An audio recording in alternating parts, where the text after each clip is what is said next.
Et une petite phase de possession de la part des Niçois. Sur ce bon ballon, la belle passe vers Alassane Pléa, le frappe et l'ouverture du score de l'OGC Nice suite à cette magnifique passe en direction d'Alassane Pléa qui se permet d'ajuster le gardien. Ça fait 1-0 pour l'OGC Nice. Une magnifique passe signée Jean-Michel Seri qui fera la passe en profondeur directement et la défense qui sera pris de vitesse. Alassane Pléa qui remplace donc Balotelli. Ça fait déjà 1-0 et déjà un bon coup, un bon coup de jeu pour Nice qui peut prendre de la confiance. Bon, on les a vus avoir du mal à rentrer dans le match. Visiblement, ils nous ont fait mentir sur cette action. Il en a fallu qu'une seule pour le GC Nice pour ouvrir le score dans cette rencontre. Alors qu'on joue depuis un peu plus de 10 minutes. On va espérer que ça lance un petit peu ce match. Les deux équipes devraient donc un peu plus se découvrir. Et on espère assister à une fin de rencontre plutôt ouverte pour le moment. Encore une fois avec un ballon qui sera intercepté par le milieu stéphanois. Et derrière il faut donner ces ballons plus rapidement si on veut espérer quelque chose. Ça va vite aussi du côté de Niçois, donc attention à pas se faire surprendre.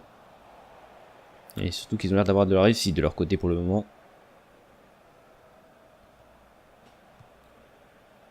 Attention à ce bon ballon encore une fois, la belle passe, la frappe, l'intervention de Stéphane Ruffier qui sauve la balle de break que l'OGC Nice a voulu marquer.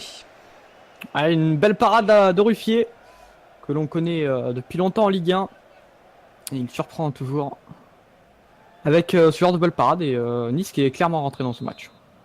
Ouais, ça donne un nouveau corner dans cette rencontre. Cette fois-ci en faveur de l'OGC Nice. Le centre haut, attention à ce ballon qui va traîner. Et ça sera dégagé par Loïc Perrin.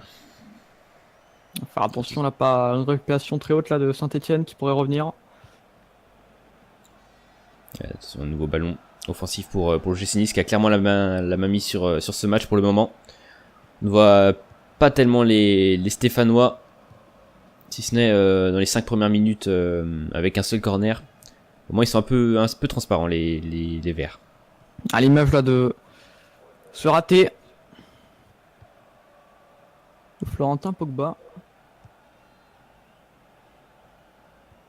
Et voilà, c'est peu de déchets techniques qu'on avait pu voir avant. Bon, c'est ça a été poussé un petit peu trop fort à l'intervention de Florentin Pogba, mais oui, il y a quand même beaucoup moins de déchets techniques qu'on a pu le voir, du côté de l'OGC Nice qu'on a pu le voir depuis le début de match. Et c'est tant mieux. Mais s'il y a peut-être un petit léger écart de niveau quand même entre ces deux équipes si on regarde, si on se fie au classement de la saison dernière. Après attention aussi à l'OGC Nice de pas. Oula, il y aura peut-être une faute là, oui. Ouais. De Pogba. D'ailleurs, c'est quand même assez étonnant vu que si on regarde historiquement, c'est quand même la Saint-Etienne qui domine les débats. Mais ça a l'air de s'inverser là récemment. On verra ce que ça donne dans les prochaines années. C'est un coup franc qui sera tiré haut. Ça restera dans les pieds niçois. Avec Pléa, Cosiello qui sera repris par la défense, mais ça restera avec de la réussite encore une fois dans les pieds niçois. Bien joué. C'est mon ballon, faut le donner. Faut pas tenter des ballons comme ça, c'est un peu bête. Et donc on va profiter de ce petit temps mort pour poser la première question de cette première mi-temps, qui vous permettra de gagner peut-être par tirage au sort un jeu Surgeon Simulator. Donc la question qui est: combien de fois la SSE a-t-il remporté le championnat de France? Réponse 1, 8 fois. Réponse 2, 10 fois. Vous pouvez répondre dans la description. Tous les liens et informations y sont. C'est bien joué, ça. Bon ballon de contre là pour la SSE avec le décalage sur le côté. Le centre à ras de terre et c'est Cozziello qui viendra intercepter ce ballon et l'envoyer en touche. Bah, il y avait un bon mouvement là de Saint-Etienne qui va jouer vite cette touche. Attention quand même à la défense niçoise de pas garder ce ballon dans cette zone délicate. Ah, ça joue vite et bien là chez Nice. C'est propre. Et visiblement là Saint-Etienne a quand même quelques ressources à montrer.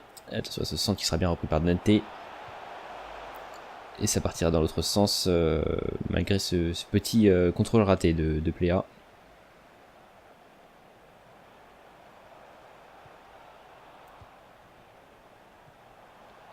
Allez, à l'inverse des 10 dernières minutes, on a plutôt une phase en faveur de l'AS Saint-Etienne. Attention, cette frappe contrée, ça restera dans les pieds stéphanois. Faut les donner ces ballons, voilà, faut pas les perdre bêtement. Surtout que je crois que voilà, l'OGC Nice a gagné la touche. Faut que l'AS Saint-Etienne soit un peu plus concentré là, sur leur phase offensive, s'ils veulent pouvoir remonter au score. Tandis qu'il reste à peu près 10 minutes de jeu dans la première période. Je trouve qu'on est quand même plus proche d'un 2-0 que d'un 1 pour l'instant, mais bon, on verra ça en deuxième période.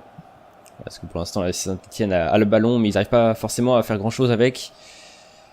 Ils essayent des fois des exploits individuels, des fois des tirs en dehors de la surface, mais il faudra plus essayer de passer la défense plutôt que de tenter. Encore un déchet technique là. Plutôt que de tenter tout seul. Et forcément derrière l'OGC Nice qui rattrape beaucoup plus facilement les ballons. Ouais, ça joue bien, les joueurs se trouvent. Tout le monde sait à peu près ce qu'il doit faire et les joueurs décrochent pas trop, ça donne lieu à des bons contres. Attention à la belle passe, avec un centre peut-être à venir. Ce sera un ballon en retrait qui restera dans les pieds niçois. Peut-être une passe en retrait, faut la donner là. Faut éviter de la garder trop longtemps. Il y a un avantage en plus laissé par l'arbitre. Donc il faut pas le gaspiller. Ouais. Il n'y a pas forcément énormément de solutions non plus, mais il a réussi à passer. La frappe qui passera au-dessus du but. Souquet qui nous a un petit peu étonné sur cette action. Hein. Ouais, Souquet qui a voulu tenter quelque chose de personnel. Avec, il a lâché sa balle mais un petit peu trop tard, je pense. Et puis une frappe, malheureusement, qui passera au-dessus. Allez, encore un peu moins de 4 minutes de temps réglementaire dans cette première période. Pour l'instant, c'est l'OGC Nice qui mène si vous venez de nous rejoindre.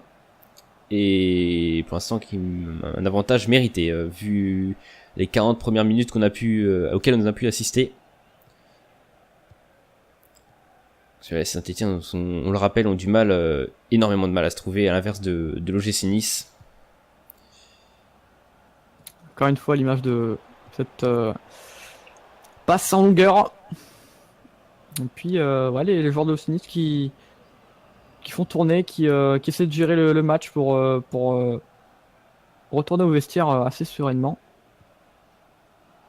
Ça aurait pu être bien pour les Stéphanois de marquer dans cette fin de première mi-temps. Ouais, il y a 3 minutes de temps additionnel, mais l'équipe, les Niçois qui pressent bien pour le moment et qui récupèrent ces ballons sans trop de problèmes. Ah ouais, c'est bien joué ça. D'ailleurs, un bon ballon de contre. Le contrôle est moyen, mais ça passe avec de la réussite. Ce sera donc la fin de cette première période sifflée par Monsieur Vanier. Et donc 1-0 à la pause en faveur de l'OGC Nice. Un match plutôt intéressant à voir avec des occasions des deux côtés, mais tout reste à faire encore dans les 45 secondes minutes de cette rencontre. On se retrouve donc pour la deuxième période, juste après une petite page de pub. Tu souhaites promouvoir ta chaîne YouTube sur cet écran? Alors envoie une courte vidéo de 20 à 40 secondes la présentant à l'adresse suivante: votre chaîne @fédérationtv.fr. Pour toute autre demande promotionnelle, contacte-nous à l'adresse suivante: partenariat@fédérationtv.fr.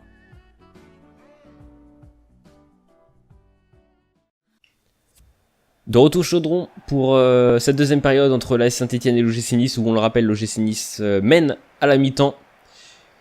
Et donc on va assister au premier changement de la part du staff stéphanois, avec la sortie de Sendaes remplacé par Vincent Pajot. On espère être sous la même intensité que la première période, qui était plutôt agréable à suivre.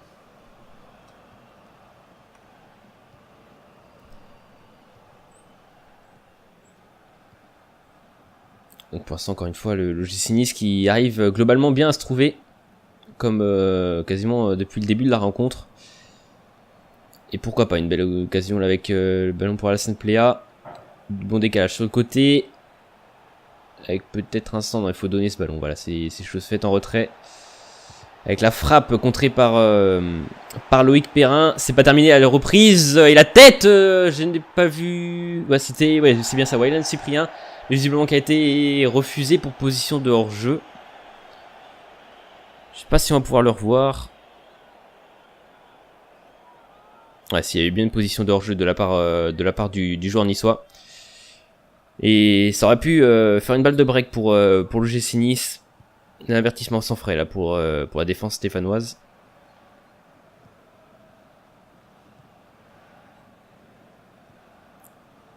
Pogba. Pajot. La passe déviée par Cyprien qui sortira en touche. Oula, il y a peut-être une main là, de la part du joueur niçois, il me semble. Ce sera contre les Stéphanois finalement. Il me semblait que la main était un peu plus un peu plus visible du côté niçois, mais on va suivre l'avis de l'arbitre, qui était sans doute mieux placé que nous sur cette action. Et donc ça va donner un coup franc en faveur de l'OGC Nice qui sera tiré par Souquet. Le centre haut, au coin de la surface, ça sera repoussé par Vincent Pajot. Et perdu bêtement. Après, encore une fois, une perte de balle un peu bête de la part des Stéphanois qui ont du mal à rentrer dans ce championnat pour le moment. De cette première journée. Ouais, tacle vilain aussi qui commence à arriver, de frustration. Ouais, le bel passe sur le côté et la tête de Cheikh Mbengue qui enverra ce ballon au corner. On a failli assister à un nouveau break du coup. On rappelle, le dernier a été annulé par l'arbitre assistant. Dans tous les cas, il y aura un corner pour l'OGC Nice. Qui sera tiré par série. Le centre. Une tête, ça restera dangereux pour les Stéphanois. Il n'y a pas grand monde qui aide niveau défense. Attention à ces ballons qui traînent. Va falloir dégager au bout d'un moment. Ça devient dangereux là pour les Verts. Attention à pas trop abuser des passes en retrait. J'ai pas l'impression qu'ils ont envie de beaucoup là, les Stéphanois. Puis ils font beaucoup d'erreurs techniques. Ouais, c'est le problème des Stéphanois. On a souvent des problèmes offensifs pour cette équipe. Ouais, attention, c'est Cyprien qui se blade un petit peu. La frappe et ça sera capté par Stéphane Ruffier. Stéphanois qui sont clairement pas dans leur match, alors que les Niçois, se baladent clairement sur le terrain et arrivent à se trouver facilement. Il n'y a pas beaucoup de pressing. On le voit, il y a Estabo qui essaie de presser vite fait, mais c'est pas concluant. Il y a personne qui le suit, donc forcément c'est plus difficile. Je sais pas si notre réalisateur pourra mettre une statistique sur la possession, mais elle doit être clairement à l'avantage des Niçois, sachant qu'elle était déjà à la mi-temps. Donc elle a dû être pas mal accentuée dans cette deuxième période pour le moment. Oh, c'est bien joué. Ouais, dommage. D'idées au moins dans les transactions de Nice, qui est clairement plus technique que les Stéphanois, et puis surtout qui est meilleur aujourd'hui. Il n'y a clairement pas photo. On voit bien sur les récupérations des dégagements faits côté niçois, côté stéphanois pardon. C'est très rapidement récupéré par la défense niçoise. Et donc forcément, ils vont pas forcément aller chercher à marquer un deuxième but, même si forcément ça la mettrait à l'abri. Attention à cette belle passe sur le côté. Il aurait peut-être pas fallu chercher le duel là. Il aurait fallu peut-être plus jouer directement, soit en passe, soit en tacle, en tir pardon. Mais les dribbles étaient peut-être pas la bonne solution. À l'image encore de cette relance qui était précipitée.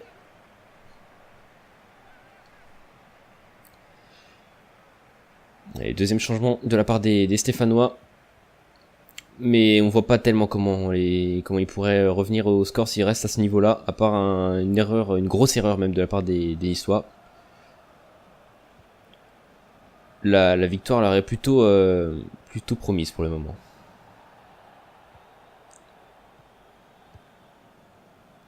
Alors on voit bien encore une fois les problèmes des Stéphanois pour sortir ces ballons. On fait 2-3 passes entre les défenseurs et on dégage directement en touche. C'est compliqué pour eux dans cette rencontre. Pour le moment.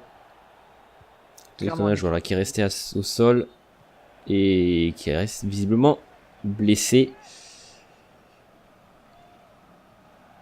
Il vient d'en rentrer en plus, il a pas de chance, lui, il rentre et il se blesse. Malheureusement, ça grille encore un changement pour Lucien Favre. Et le ballon qui sera logiquement rendu par les Stéphanois et qui filera tranquillement jusqu'à Johan Cardinal qui touche son premier ballon dans cette rencontre, il me semble. Alors qu'on joue quand même depuis 70 minutes, donc ça montre quand même la domination claire et nette des Niçois dans cette rencontre. Et on va profiter de ce hors-jeu pour poser la deuxième question de cette rencontre. À quelle place du classement a fini l'OGC Nice la saison dernière? Réponse 1, troisième, réponse 2, quatrième. Vous pourrez répondre dans la description, tous les liens et informations ils sont présents. Vous pourrez gagner un jeu par tirage au sort. Le gagnant sera indiqué à l'écran lors des prochains matchs du week-end prochain. Attention à cette perte de balle qui peut peut-être profiter aux Stéphanois, mais la défense niçoise est bien en place. Kembengue ce côté qui sera repris par Cosiello qui fait plutôt un bon match pour le moment, même comme l'ensemble de l'équipe niçoise. On n'a pas grand chose à leur dire dans cette rencontre. Non, ils arrivent bien à se trouver. Les joueurs qui s'entendent bien, à part un petit écart là de Cosiello, mais une récupération qui est faite juste après. On voit encore là les Stéphanois qui sont clairement pas dans leur match et qui ne touchent plus ballon là depuis au moins un bon quart d'heure. Ouais, ça va être dangereux hein, pour la suite de la saison. Il va falloir vite se mettre en marche pour les Stéphanois, histoire de ne pas perdre des points bêtement en ce début de championnat. Bon, attention quand même à ce ballon. Avec la petite percée de Brian Dabo, et ça sera bien repris par Souquet qui fait également un bon match. Et ça repartira tranquillement dans les pieds niçois de l'autre côté. Pour les Stéphanois là, parce que le nouvel entraîneur Oscar Cassia Dunent qui apparemment a fait les mauvais choix pour cette rencontre. Également changement d'entraîneur pour les Stéphanois depuis longtemps. Hein. Voilà, faut se dire aussi qu'ils ont eu beaucoup d'absence suite au mercato. Ils ont perdu beaucoup de cadres, donc forcément ça aide pas pour commencer le championnat. Tu peux laisser l'opportunité à des jeunes. Oula, oh là là. attention à ce bon contre avec un 2 contre 1 à jouer. Ouais, c'est bien donné sur le côté avec Alessandro Plea, la frappe, et c'est Ruffier qui interviendra magnifiquement et qui enverra ce ballon au corner. Ouais, un contre extrêmement bien placé là de l'OGC Nice avec Alassane Plat qui viendra défier Stéphane Ruffier au duel, qui gagnera son duel justement d'une parade assez extraordinaire. Et justement Pléa qui laissera sa place à Mickaël Lebihan. Et les derniers changements pour chaque équipe. Et donc il reste un peu moins de 10 minutes pour le moment. C'est l'OGC Nice qui a un bon ballon d'attaque avec ce corner, qui sera bien entendu tiré par série, comme toujours depuis le début de ce match. Au centre, ça arrivera peut-être, il y aura une main, pardon. Et donc ça laissera un peu d'air aux Stéphanois. On voit cet homme Ruffier qui d'auteur. Il y a une parade, la main ferme. Il avait sûrement anticipé cette frappe. Ça aurait pu être peut-être mieux joué par la CPA qui a un peu manqué de finition sur cette action. Ça aurait pu donner une belle balle de break à moins de 10 minutes de la fin. C'était un ballon important. Surtout qu'après il y a une main qui vient gâcher bêtement ce ballon offensif. Et attention à la réaction derrière avec Loïc Périnx qui décalera sur le côté. Le centre qui sera repris par la défense. Ouais, voilà, faut dégager. On va pas chercher plus loin pour les Niçois forcément. Ils ont fait le match, donc ils vont plus chercher à défendre maintenant. Et attention à ces ballons, c'est contre-favorable, mais Cosiello, encore une fois, qui intervient. Ouais. Les Stéphanois qui se réveillent un tout petit peu en fin de match là. Ils ont plus de défense quasiment. Oula, c'est la main. Je sais pas si ça a été touché ou pas, mais ça n'a pas dû passer loin de la main du défenseur niçois, c'était Dante. Ah, il y a main, hein, non? Je sais pas si c'est de la poitrine ou de la main, parce qu'on n'a pas le bon angle. Donc faudrait revoir ça, mais d'après l'arbitre, ce serait Loïc Perrin qui l'aurait tué en dernier. C'est bizarre, ouais. Ouais, il y a peut-être quelque chose de pas bon là-dedans. Ouais, En tout cas, depuis l'angle, il y avait main. Ça aurait été dommage quand même pour le GC Nice si jamais, Ah pour oui, la oui. Saint-Étienne, pardon, si jamais il n'y avait pas vraiment main, qu'elle soit pas sifflée, pardon. Et ça aurait été également dommage pour pour le GC Nice de perdre ce match enfin de perdre les 3 points sur un penalty. Mais au final, il n'en est rien. Et c'est pour l'instant le GC Nice qui se dirige vers cette victoire. Voilà, la belle inspiration là, ça doit être le bilan, je pense, vu le positionnement. Et on est donc dans le temps additionnel de cette rencontre. 3 minutes ajoutées par l'arbitre. Ça doit pas tarder à être la fin. Dans les secondes qui viennent, peut-être une dernière occasion pour le GC Nice. Il n'y aura pas de contact. Enfin, le contact ne sera pas sifflé par l'arbitre. Et c'est donc la fin de ce match. Victoire 1-0 de l'OGC Nice pour cette première journée de Ligue 1. Et un match complètement maîtrisé par les Niçois. Ouais, les Aiglons qui ont maîtrisé tout le match et qui auraient, selon moi, mérité peut-être plus qu'un petit 1-0. En tout cas, le plus important est fait, les 3 points évidemment. Et le buteur, c'est Tom Alassane Plea qui délivre les siens et qui permet à l'OGC Nice de faire un bon début de saison, contrairement évidemment à la SSE. On espère que vous avez pris un grand plaisir comme nous à suivre cette rencontre de Ligue 1 Conforama. On se retrouve le week-end prochain pour la suite de cette saison qui s'annonce fabuleuse. What it is, get it in, sipping gin with the hen in the alleyway, banging the Callaway. Talking to the rap inventor, nigga with the game type fifth, that flame right. Spell my name right, B-I-double-G-I-E. Iced out, lights out, me and Caesar Leo. S-N-double-O-P, big deal. Old school nigga, 84 El Camino. LBC, no, we love Big E though. I-E-Y, Meek and even Bernardino.